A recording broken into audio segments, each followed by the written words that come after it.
At the end of this video, you'll learn how to create rubric and set up your grade for your class in Google Classroom.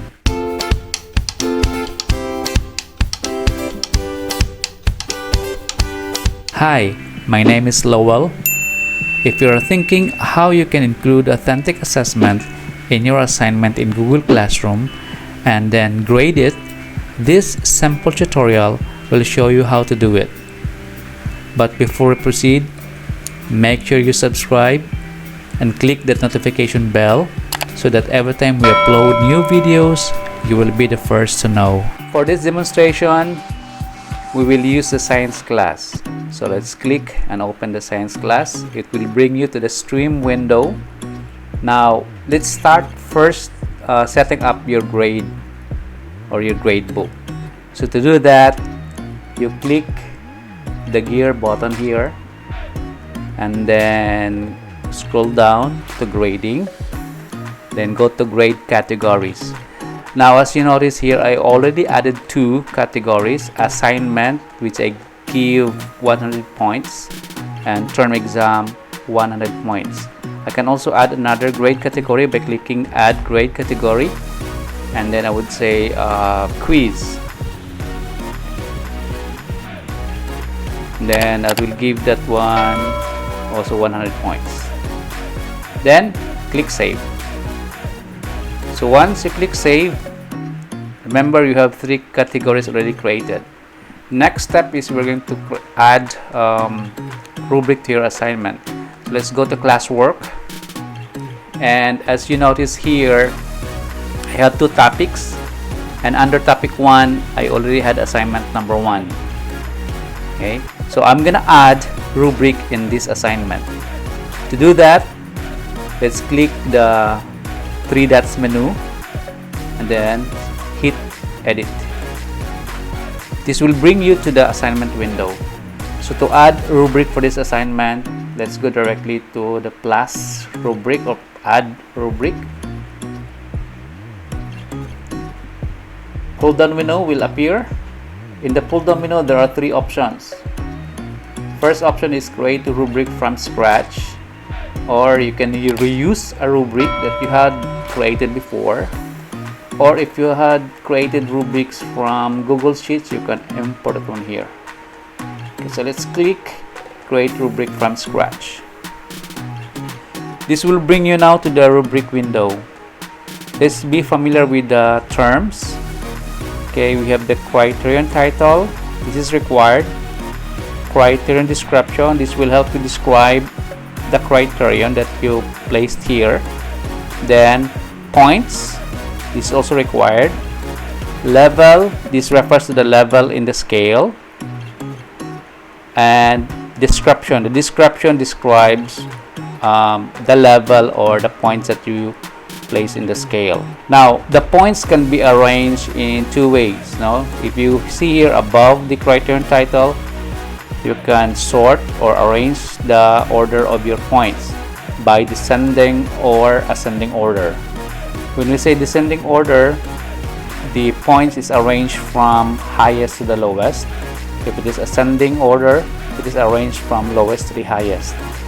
So I'll just use the default. This is descending order, and later on you will notice when I add levels by points, the points here will be arranged in descending order. Okay, so let's start adding the criterion title. Let's say I'm gonna use timeliness as one criterion for this rubric. I'll leave the criterion description blank. Points 1. Okay, this is I'll just use a default for the first scale. Then I will describe why students or why the student gets 1. I would say submitted the task a day after the deadline. Okay, that is 1 point. Now to add another level, you just click the plus sign here in the right or in the left part of the scale.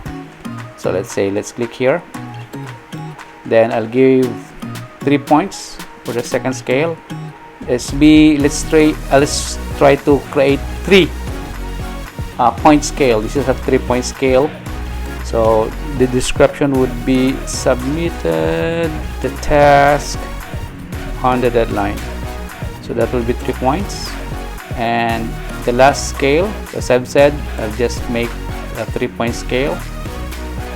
We'll give it 5 points, and student will get 5 points if they're able to submit the task a day before the deadline. Now, if you would like to add another criterion, you just click add a criterion here. If we're thinking of 3 criteria for this rubric, then you can add 2 criterion. For this demonstration, let's leave it into 1.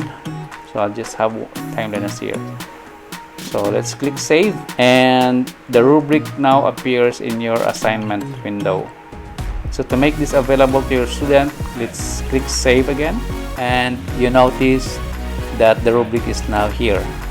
So this is also visible to your student, right? Now, since we already added grade categories, let me go back to the assignment and add the category for this assignment. Okay, here you notice here there is a grade category. So let's click the category, then the assignment. Here's the following categories in the grade: assignment, term exam, or quiz. This one is the recently graded category. So since this is an assignment, so let's click assignment, right? Let's click save. Let's try to use the rubric in assessing the output of your student. Now let's go view assignment, and then you notice here in the view assignment under student work, you see also the student who submitted the assignment. For instance, I have 1, so let's click that student. Then you can now use your rubric to grade the assignment submitted by your student. Okay, so to check the details of this rubric, click here the pull down menu, then it will bring you the descriptions. So all you have to do is to click these buttons, and that will give you automatically the grade of the students. For example, I'll click 5, right? So you'll see here the score is automatically given 5/5. Now you will also see if the student submitted on time or not, based on their submission. So let's say I'll give it 3 because the student submitted the task on time. So it will change automatically to 3/5. Then you can click return if you want to return this task. If you have also made some comments in the assignment, you can click return so that the students will also see how you score their assignment. Okay, now if you want to see the grade of your student, you go to grades.